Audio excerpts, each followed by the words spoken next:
Good morning students, again welcome to grammar journey. आज हम noun के करेक्ट यूजेस को कंटिन्यू करते हुए रूल नंबर 12 पे हम लोग पहुंच चुके हैं। अब तक हमने 3 क्लास आपको पढ़ाए थे, जिसमें पहला क्लास में रूल नंबर 1 to 5 हुआ था, सेकंड क्लास में 6 7 हुआ था, थर्ड क्लास में 8 to 11 हुआ था। आज हम रूल नंबर 12 पे पहुंचे हुए हैं। इसको ध्यान दीजिए। The noun is plural when it comes after combination of all adjective and the is used only before an adjective. इसका मतलब क्या होगा? The noun is plural. noun क्या होता है? plural. किस सेंस में? जब when it comes after combination of all adjective, सारे adjective को combine करने के बाद and the is used only before an adjective, और सिर्फ एक ही adjective के पहले द लगाया गया हो तब वह नाउन क्या हो जाएंगे? प्लूरल। किंतु यदि वो दोनों ही adjective के पहले द इंडिविजुअल लगाया जाए तब वह नाउन क्या हो जाएंगे? सिंगुलर। ये नाउन हो जाएंगे सिंगुलर। देखिए क्या कहता है? and the noun is singular when it comes after combination of all adjectives and the is used before every adjective. यदि सारे adjective के पहले the यूज किया जाएगा तो उसके बाद जो noun आएगा वो क्या होगा? सिंगुलर होगा। और जब सिर्फ एक ही adjective के पहले the लगाया जाएगा तो वो noun क्या हो जाएगा? प्लूरल हो जाएगा। एग्जांपल से समझेंगे। I very much like the literature of the 16th and 17th centuries. अब देखिए, सेंचुरी क्या हो गया? नाउन हो गया। 17th क्या हो गया? एडजेक्टिव हो गया। 16th क्या हो गया? एडजेक्टिव हो गया। द किसके पहले आया? सिर्फ दोनों में से एक के पहले आया। मैंने यही बताया था, ध्यान दीजिए कि यदि किसी नाउन के पहले एक से ज्यादा एडजेक्टिव यूज किया गया हो और सिर्फ एक एडजेक्टिव के पहले द का यूज किया गया है तब यह नाउन हो जाएगा क्या? प्लूरल। और यदि हम the 16th and the 17th जब दोनों के पहले द का यूज हुआ हो तब यह नाउन क्या हो जाएगा? सिंगुलर। बहुत ही इंपॉर्टेंट है। ऐसे तो मैं सारे रूल्स में ही कह रहा हूं कि बहुत इंपॉर्टेंट है और रियली में इंपॉर्टेंट है सारे रूल्स। सारे का वेटेज सेम है, कभी भी क्वेश्चन कोई भी पूछा जा सकता है, तो इसको ध्यान रखिएगा। यदि किसी नाउन के पहले एक से ज्यादा एडजेक्टिव है, सिर्फ एक के पहले द लगा हो तो वह नाउन क्या हो जाएगा? प्लूरल। किंतु यदि दोनों के पहले एडजेक्टिव लगाया गया हो, द लगाया गया हो, तो नाउन क्या हो जाएंगे? सिंगुलर। और यही चीज भी हम सिंटैक्स में भी पढ़ेंगे, वहां भी मेंशन होगी। ये मत सोचिएगा कि सर तो सारे रूल्स रिपीट कर रहे हैं, नहीं। क्योंकि हम सिंटैक्स में पढ़ाएंगे, वो तो हम सब्जेक्ट अब हम एग्रीमेंट पढ़ाएंगे, बट यहाँ तो सिर्फ और सिर्फ नाउन की हम बातें कर रहे हैं। रूल नंबर आ जाइए 12 पर। रूल नंबर 12 क्या करता है? ये तो हो गया। 13 क्या करता है?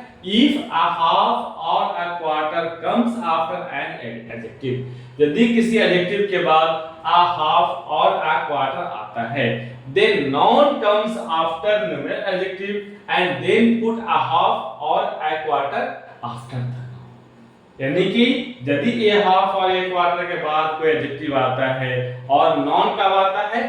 After numeral adjective, उस numeral adjective के बाद आता है, then तब put a half or a quarter after the noun, तब a half और a quarter को क्या करते हैं? हम noun के बाद रखते हैं। For example I have 1 rupee, 1 क्या हो गया?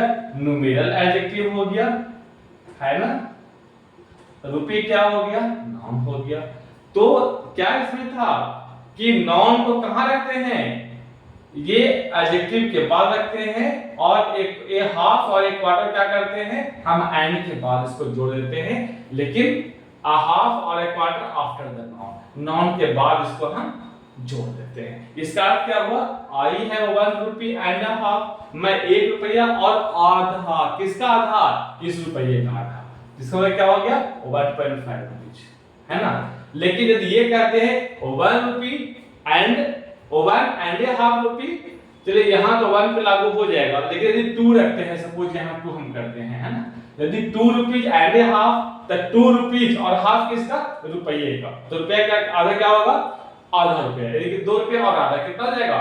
2.5 रुपीज हो गया, है ना? लेकिन यदि ये कहते हैं कि 2 एंड हाफ रुपीज, तो 2 एंड हाफ, तो 2 एंड हाफ, हाफ किसका 2 का, तो 2 का हाफ कितना हो जाएगा 1 हो जाएगा, तो 2 एंड 1 क्या हो जाएगा 3। हम कहना चाह रहे थे 2.5 रुपया 2.5 रुपीज और अर्थ का निकल रहा है 3 रुपए का। तो ये थोड़ा सा याद रखिएगा कि जो आ क्वार्टर और आ हाफ का यूज किया जाए तो वह नॉन के बाद यूज किया जाए, नॉन के पहले नहीं यूज किया जाए। यहां मैंने किया है you have 2 rupees at a quarter, तो रुपीज को आ क्वार्टर के हमने पहले यूज कर दिया है, आ हाफ को के पहले हमने रुपये का यूज कर दिया है। इसको ध्यान दीजिएगा।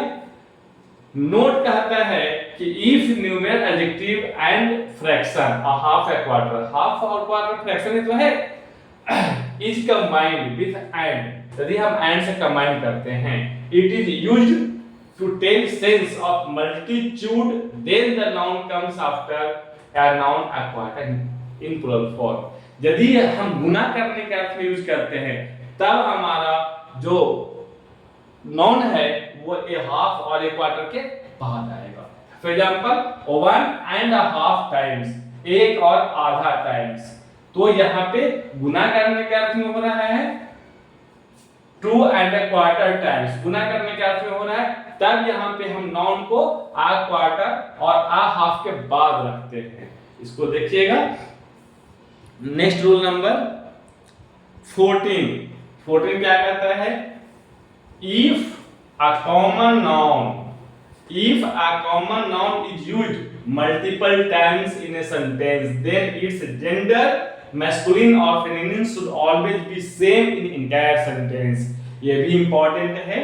इसमें ये कह रहा है कि if a common noun, यदि किसी कॉमन नाउन को हम मल्टीपल टाइम सेंटेंस में यूज करते हैं, सोचिए, आप सोचेंगे कि भाई कॉमन नाउन क्या होते हैं, तो जो बच्चे हमारा नाउन का जेंडर क्लास देख चुके हैं पहले में, तो वो इससे बिल्कुल ही वो कन्वर्सेंट हैं, they know what is common noun. Common noun उसे कहते हैं जिसे मेल और फीमेल दोनों के लिए यूज किया जाता है, जैसे टीचर हो गया, डॉक्टर हो गया, ड्राइवर हो गया, टेलर हो गया, ये सब सारे के लिए होते हैं।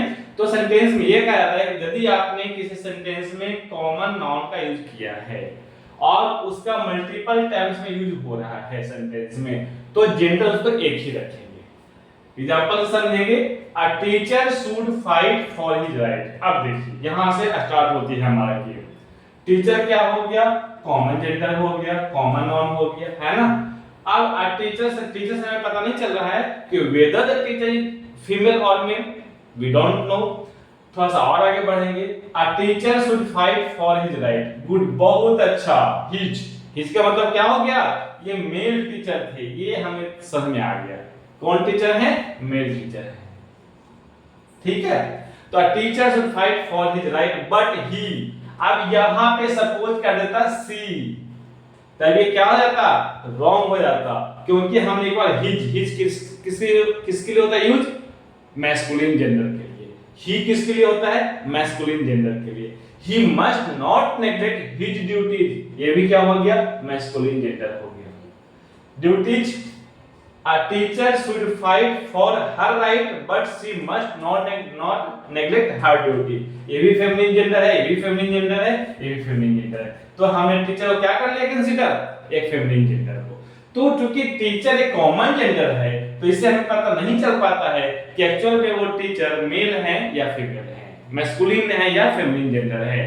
तो सेंटेंस में यदि इसके बाद एक से ज्यादा मल्टीपल टाइम ऐसा नाउन यूज हुआ है जो हमारे जेंडर को इंडिकेट करे, तो ऐसा नहीं कर सकते, a teacher should fight for his right and he must not neglect her duties, यहां मिस्टेक हो जाएगा। या a teacher should fight for her right but he must not neglect his duty, तो यहां पे हर क्या हो जाएगा, रॉन्ग हो जाएगा। हम जब बनाएंगे कॉमन एरर क्वेश्चन तो हम देखेंगे, यहां पे आपको क्लैरिटी आ जाएगी। A teacher should fight for her right but she must not neglect her duty.